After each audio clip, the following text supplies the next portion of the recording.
Mr. Speaker, I give myself as much time as I may consume. The gentleman is recognized. Thank you, Mr. Speaker. Mr. Speaker, I rise today in support of House Resolution 1347. This resolution honors the workers who perish on the Deepwater Horizon offshore oil platform off the coast of Louisiana and extends our sincerest condolences to those families. It also recognizes the valiant efforts of emergency response workers and volunteers at the disaster site. I commend my colleague and friend, Congressman Anh, for bringing this important piece of legislation before the House, and I extend my appreciation to him and to the rest of our colleagues in the Louisiana Congressional Delegation for working together to address this disaster. Mr. Speaker, I have come to the House floor a number of times since April 20th, speaking of the ongoing impacts of this tragedy on the Gulf Coast.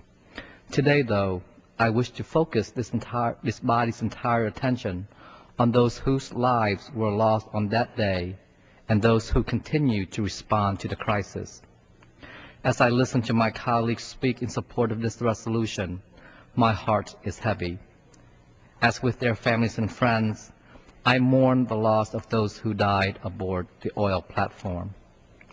On that tragic day, the 11 men, Jason, Aaron, Donald, Stephen, Roy, Carl, Gordon, Blair, Dewey, Shane, and Adam, were on the rig doing what they knew best.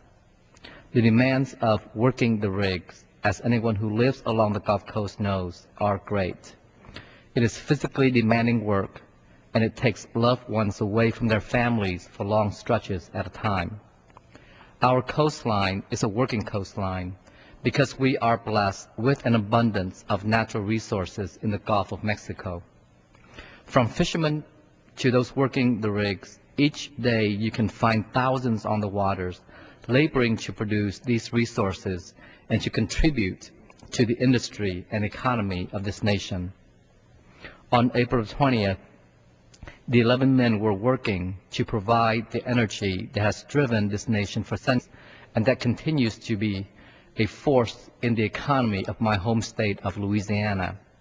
This is dangerous work, and it is our responsibility to ensure that safety precautions are taken and that procedures are strictly followed.